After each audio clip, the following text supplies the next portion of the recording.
Je vais baragouiner quelques petits mots en italien pour saluer nos frères derrière la caméra.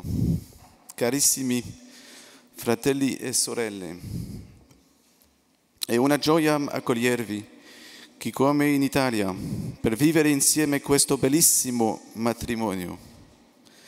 È vero che la situazione non permette di essere insieme come l'avevate immaginato, che la gioia che viene da Dio dimora nei vostri cuori oggi e sempre. Ça, c'était pour l'italien. Voilà. Chère Fanny et Simon, voilà, je vais m'adresser à vous tous, chers frères et sœurs, mais en parlant un petit peu plus, vous me pardonnerez ça, hein, mais à Fanny et Simon, en ce jour donc important de votre mariage, qui correspond du coup, qui coïncide avec le 4e dimanche de l'Avent. Et ce mariage, je pense, va nous aider de façon particulière à vivre cette dernière étape de l'Avent pour chacun d'entre nous. Les textes que nous entendons sont assez adaptés, je trouve, à cette liturgie du mariage. Fanny et Simon me disaient hier ou avant-hier que ça fait des jours, des semaines, des mois qu'ils prient sur ces textes. Et effectivement, ces textes sont assez adaptés pour ce grand sacrement du mariage. Le premier grand thème qui revient souvent, que ce soit dans la première lecture ou dans l'Évangile, c'est celui de la fidélité. Ça tombe bien, c'est l'un des piliers du mariage, l'un des 4 éléments essentiels qui font que le mariage est un vrai mariage aux yeux de Dieu, un mariage qui tient, un mariage qui est solide, qui est fortifié dans le cœur de Dieu, c'est la fidélité. Donc tout à l'heure, Fanny et Simon, vous allez vous promettre fidélité pour toute votre vie, par cette parole d'engagement qu'on appelle le consentement. Dieu va faire irruption d'une manière nouvelle dans votre vie. Cette fidélité, c'est un don de Dieu. Et l'Écriture, les textes d'aujourd'hui nous le rappellent très clairement. C'est un don que Dieu vous fait. C'est un don aussi que vous vous faites mutuellement. Dieu ne vous a pas forcé à vous marier. Il entre dans le projet qui est le vôtre. Et il va se porter garant de cette décision commune que vous avez décidé de prendre librement. C'est ce qu'on entendra tout à l'heure quand le perruque vous posera les questions et vous répondrez, je pense, j'espère, je crois, oui, c'est librement et sans contrainte que nous avons décidé de nous marier. Alors cette fidélité, elle a été chantée de manière très très forte par le psaume. On a l'impression en fait qu'on pourrait relire le psaume comme si Fanny le disait à Simon et Simon le disait à Fanny. Voilà, imaginez, je vais redire quelques passages du psaume, et imaginez Fanny et Simon se le dire l'un à l'autre. L'amour du Seigneur sans fin, je le chante, ta fidélité, mon chéri, ma chérie. Je l'annonce d'âge en âge. Je le dis, moi, Fanny, moi, Simon, c'est un amour bâti pour toujours, ta fidélité est plus stable que les cieux. Et puis Fanny et Simon continuent en nous disant, avec la bouche et les paroles de Dieu, avec mon élu, j'ai fait une alliance. J'établirai ta dynastie pour toujours, je te bâtis un trône pour la suite des âges. Il me dira, tu es mon Père, mon Dieu, mon roc et mon salut. Sans fin, je lui garderai mon amour, dit Fanny pour Simon et dit Simon pour Fanny. Sans fin, je te garderai mon amour, mon alliance avec toi sera fidèle. Vous voyez, cette fidélité, elle est véritablement un don de Dieu pour toujours. C'est le côté un peu fou du mariage, comme tous les autres engagements, quand nous nous donnons à Dieu, quand nous nous donnons l'un à l'autre. Il y a quelque chose un peu d'ivre, vous voyez, quelque chose de dingue. On ne prétend pas dire « moi j'ai la capacité d'être fidèle pour toujours ». Des gens qui disent ça, moi ça me ferait peur en fait. Mais on a la folie de dire, par la grâce de Dieu, je me donne à toi totalement, et Dieu va être le garant de cette fidélité. Vous voyez, la fidélité, l'indissolubilité, le fait que seule la mort rompt les liens du mariage, elle est un don de Dieu, ce n'est pas une contrainte. Et parfois on pourrait s'imaginer, la fidélité ou l'indissolubilité, le fait de, vous allez prendre pour perpète, en gros. C'est pas une contrainte, c'est pas un caillou dans la chaussure, vous voyez, c'est pas la pilule qu'il faut avaler pour qu'on puisse avoir le reste du cadeau, C'est un don que vous faites mutuellement, c'est une chance en fait que vous faites mutuellement. Et c'est un don que Dieu va vous faire par le sacrement du mariage. Vous allez pouvoir compter l'un sur l'autre, pas parce que vous êtes plus fort que les autres, mais parce que Dieu vous dit, moi, dans votre oui, je suis là. Vous voyez ? Et ça fait écho directement au oui de Marie, qui en fait n'a pas exactement dit oui. Elle a dit fiat, c'est-à-dire que cette parole de l'ange, cette parole que tu viens de dire, qu'elle soit faite. Quand Marie a dit ça, elle n'avait pas la prétention de dire, moi j'ai la force effectivement de devenir la mère de Dieu, quoi. Mais toute sa foi et toute sa force, elle le doit à la grâce de Dieu. Et vous, dans le mariage, c'est pareil. Vous appuyez sur la parole de l'autre, pas sur la vôtre seulement. Et vous appuyez sur une certaine manière sur la grâce de l'autre. Et c'est le génie du mariage, c'est le challenge aussi du mariage, c'est vraiment de s'appuyer l'un sur l'autre. Je suis fidèle, pas parce que je suis fort, je suis fidèle parce que l'autre aussi m'a promis fidélité. Et même si moi je ne suis pas complètement fidèle, vous voyez, ça nous fait penser à ce que saint Paul dit dans Éphésiens 5, quand Paul compare le mariage à l'amour du Christ pour l'Église, et il parle de la fidélité du Christ pour l'Église. Vous voyez, le Christ n'a pas regardé sa montre sur la croix, où il n'a pas regardé ceux qui partaient, qui n'étaient pas fidèles. Souvenez-vous quand même que la majorité des apôtres a été infidèle le soir de la mort du Christ. Il n'a pas dit, écoutez, puisque vous n'êtes pas fidèles, moi je ne le serai pas non plus. Vous voyez, la fidélité du Christ, elle a embrassé toutes les infidélités. Personne n'est complètement fidèle. Voilà, on est pécheurs, on le sait, vous le savez, et vous êtes le fruit aussi, comme nous tous, de la miséricorde de Dieu. Mais vous savez que, puisque Dieu embrasse même nos infidélités, vous pouvez avoir la prétention de dire, l'humilité d'accueillir ce grand cadeau de Dieu, qui fait que vous pouvez être sûr de la fidélité de Dieu pour vous, et du coup de la fidélité de l'un à l'autre, l'un envers l'autre. Ça, c'est une espérance folle, vous voyez, il y a une certitude incroyable. Encore une fois, qui ne repose pas sur nos propres forces, vous voyez, mais qui repose sur la fidélité de Dieu. Il est fidèle, celui qui vous appelle. On a entendu ça quelques dimanches pendant ce temps de l'Avent. Il est fidèle, celui qui vous appelle.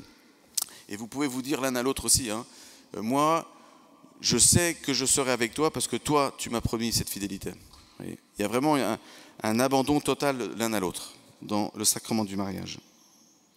Ce don de Dieu, il a été aussi clairement rappelé dans la première lecture, dans le deuxième livre de Samuel. « Est-ce toi qui me bâtiras une maison, dit Nathan à David, et dit Dieu à David. Est-ce toi qui vas me bâtir une maison ? Et Dieu lui dit, en fait, c'est pas toi qui vas me bâtir une maison, c'est moi qui vais te bâtir une maison et une dynastie. J'ai été avec toi partout où tu es allé. » Vous voyez, votre chemin votre parcours de foi, humain et de foi, a été assez original. Il y a beaucoup de choses qui sont originales avec Fanny et Simon. Ils se marient pendant un dimanche. Personnellement, c'est la première fois que je célèbre un mariage pendant un dimanche, donc c'est génial. Merci beaucoup. Il pleut, voilà. Il fait un peu froid, pas trop quand même, mais ils vont faire leur réception dans un presbytère chez les curés. C'est comme très original. Ça montre votre attachement à l'Église aussi. Vous êtes le fruit de la miséricorde de Dieu donnée dans l'Église, voyez. Et dans votre parcours de foi, vous avez touché la miséricorde de Dieu, vous l'avez mangée. Et c'est dans cette miséricorde de Dieu que vous allez entrer par ce sacrement du mariage. J'ai été avec toi partout où tu es allé. C'est la providence de Dieu qui vous a suivi à la trace. Voyez, Dieu ne vous a pas lâché. C'est un peu comme dans ce récit que nous avons entendu de l'Évangile, de l'Annonciation. Dieu n'a pas lâché Marie. On dit parfois que Dieu est venu proposer à Marie, vous voyez, dans une approche très très moderne. Alors voilà, c'est Dieu qui vient voir Marie, qui dit, voilà Marie, je respecte ta liberté, vraiment, sens-toi très libre. Mais voilà, si tu es d'accord, il se peut qu'éventuellement, dans la grande liberté des enfants de Dieu, tu vas devenir mère du... vous voyez le truc interminable. En fait, Dieu arrive par l'ange et il dit, je te salue, Marie comblée de grâce, voilà. Donc elle est toute bouleversée, on peut comprendre pourquoi. Et puis après, il dit, tu vas tomber enceinte. Voici que tu vas concevoir et enfanter un fils. Il ne dit pas si tu es vraiment OK, si tu te sens vraiment libre, ça va peut-être se passer. En fait, l'ange de Dieu annonce quelque chose. Tu vas tomber enceinte, tu vas concevoir et enfanter un fils. Je trouve que ça peut corriger un peu notre conception de la liberté. Quand Dieu fait irruption dans la vie de quelqu'un, je vais peut-être vous choquer, d'une certaine manière, il ne nous laisse pas beaucoup le choix. attention, hein, on est libre. Hein, ouais. Donc s'ils sont là, c'est qu'ils sont libres, sinon le mariage ne serait pas valide. Si moi je suis prêtre, c'est que j'ai décidé librement d'accepter l'appel à l'ordination. Si vous êtes là, c'est que personne ne vous a forcé. Vous êtes simplement inscrit sur les jauges, mais personne ne nous a forcé. Mais je pense à ce que dit saint Paul, hein, la charité nous urge, caritas Christi urget nos, ça urge. Vous voyez, quand Marie a entendu la voix de l'ange, elle a compris que ça urgeait, quoi. Vous voyez, quand Dieu fait irruption dans l'existence de quelqu'un, il y a un côté urgent, pas pressé, vous voyez, mais il y a un empressement en fait. Vous voyez, un empressement qui est très très beau. D'ailleurs, l'empressement de Marie va se lire juste après ce passage d'évangile. Une fois que l'ange l'a quittée, qu'est-ce qu'elle a fait? Avec hâte, dit l'évangile, elle est partie voir sa cousine Élisabeth. Vous voyez, cette irruption de la grâce de Dieu dans votre vie, moi je vous souhaite de vous laisser irruptionner par la grâce de Dieu à chaque jour de votre vie de mariée. Voyez, l'ange entra chez elle et elle fut toute bouleversée, dit l'évangile. Eh bien, vous voyez, laissez Dieu entrer dans votre vie. Vous l'avez déjà laissé entrer dans votre vie, sinon vous ne seriez pas là. Continuez à laisser l'imprévu de Dieu. Vous voyez, attendez-vous à l'inattendu. Et soyez prêts à ce que Dieu change ses plans, quoi. Vous voyez, et si vous êtes là encore une fois, c'est que vous avez accepté que Dieu change vos plans dans votre vie. Et y mette toute sa miséricorde. C'est-à-dire comme la Vierge Marie, puisqu'on a bien compris, du coup, Marie est vraiment votre premier témoin, en fait, dans ce mariage. Je ne veux pas faire d'offense aux autres témoins, mais le premier témoin, quand même, là, c'est Marie. On a l'impression dans l'Évangile. Marie, elle a accepté de ne pas tout maîtriser ni tout savoir. C'est vraiment la femme de l'inattendu. C'est la femme de la nouveauté. Vous voyez, elle a accepté de laisser Dieu entrer dans sa vie sans tout comprendre. L'Évangile dit clairement que la salutation de l'ange, elle n'a pas tout compris. Vous voyez, et puis, quand il lui dit tu vas concevoir et enfanter un fils, elle dit à l'ange, comment cela va-t-il se faire? Elle n'a pas dit, prouve-moi, comme Zacharie, dont on a entendu l'évangile hier. Zacharie, lui, à l'annonce que sa vieille épouse tomberait enceinte, il a dit, donne-moi une preuve quand même, parce que là, j'ai un peu de mal à y croire. Là, Marie, elle ne demande pas de preuve, elle dit simplement, comment ça va se faire, puisque je ne connais pas d'homme?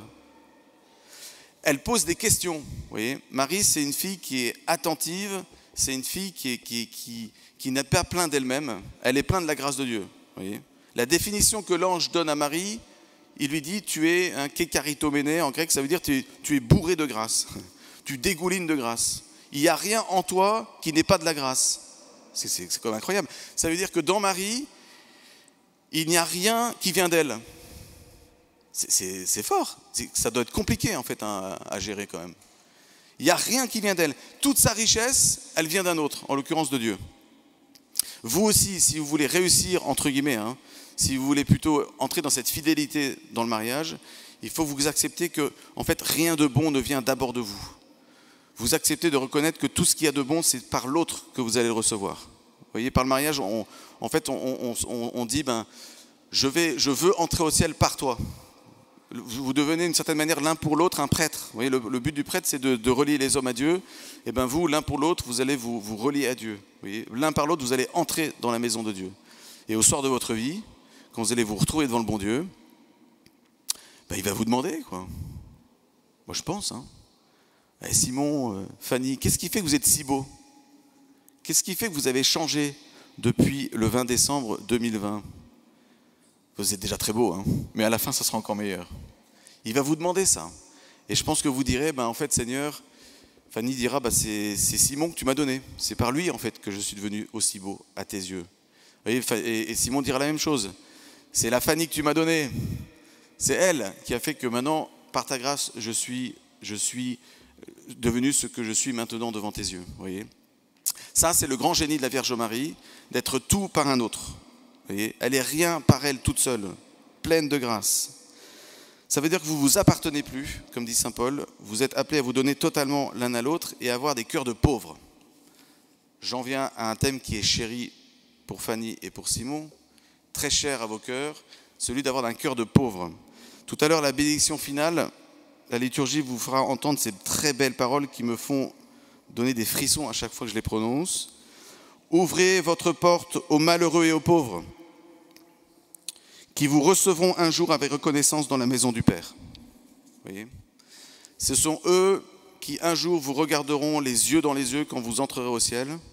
Ce sont tous les pauvres que vous aurez accompagnés, aidés, accueillis, qui vous accueilleront, un tel des torches allumées dans la nuit, dans la gloire du ciel.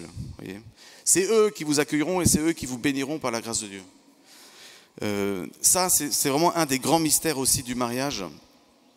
C'est de ne pas s'approcher avec des cœurs de seigneurs qui savent tout, pleins d'eux-mêmes, mais avec des cœurs de mendiants qui sont pleins de la grâce de Dieu et la grâce de l'autre, d'une certaine manière. Voyez. Encore une fois, Marie, elle est toute sa richesse de la Vierge Marie, c'est d'être remplie par la grâce d'un autre, par la grâce de Dieu. Et pour vous, dans le mariage, c'est pareil. Pas des cœurs de seigneurs qui savent tout, mais des cœurs de mendiants qui reçoivent tout des autres, et à commencer par l'un envers l'autre dans le sacrement du mariage. Je termine par cette belle phrase de l'Écriture de Marie qui répond à l'ange: « Voici la servante du Seigneur, que tout m'advienne selon ta parole. » La seule sécurité de Marie, c'est de ne pas en avoir. Vous voyez ? La seule sécurité de Marie, c'est la parole de l'ange, c'est la parole de l'autre. Et encore une fois, pour vous, votre seule sécurité, c'est la parole du consentement. Vous vous appuyez sur ce consentement que vous allez échanger dans quelques minutes. C'est ça qui va faire que vous allez pouvoir maintenant sortir dans le monde et construire votre famille et puis annoncer cette bonne nouvelle qui vous habite, cette foi qui vous habite autour de vous. La fécondité de Marie vient de Dieu et la fécondité dans le couple vient de l'autre aussi. Vous ne pouvez pas devenir père et mère sans l'autre. Vous avez besoin de l'autre pour devenir papa et maman et époux et épouse. Vous voyez, on ne fait pas sa vie avec quelqu'un. On entend parfois, quand des jeunes commencent à discerner au mariage, non mais pas vous, hein, mais je ne sais pas si je vais faire ma vie avec elle. Si tu te poses cette question, tu vas devenir, c'est sûr que tu ne vas pas te marier. Vous voyez, je ne fais pas ma vie avec elle. Fanny ne fait pas sa vie avec Simon. Simon ne fait pas sa vie avec Fanny. Simon va faire la vie de Fanny en donnant sa vie. C'est pas j'ai mon puzzle et ma petite chérie, tu vas rentrer dans cette petite place-là parce qu'il faut quand même bien terminer mon puzzle. Je suis une pièce de ton puzzle, si vous voulez. Vous voyez, c'est moi qui, en me donnant, va faire ta vie. Et comme on le fait tous les deux, c'est très bien. En fait, notre vie sera faite. Vous voyez, ça, Marie, elle l'a compris aussi. Elle a compris que toute sa vie n'a de sens que par le don de Dieu et le don d'elle-même pour les autres. Voilà, on va demander la grâce au Seigneur de faire irruption dans votre vie. On sait qu'il va le faire par le sacrement, par la puissance du sacrement de mariage, et que cette effusion de l'Esprit Saint que vous allez recevoir dans le sacrement de mariage, vous consume jusqu'à la fin de vos jours. Amen.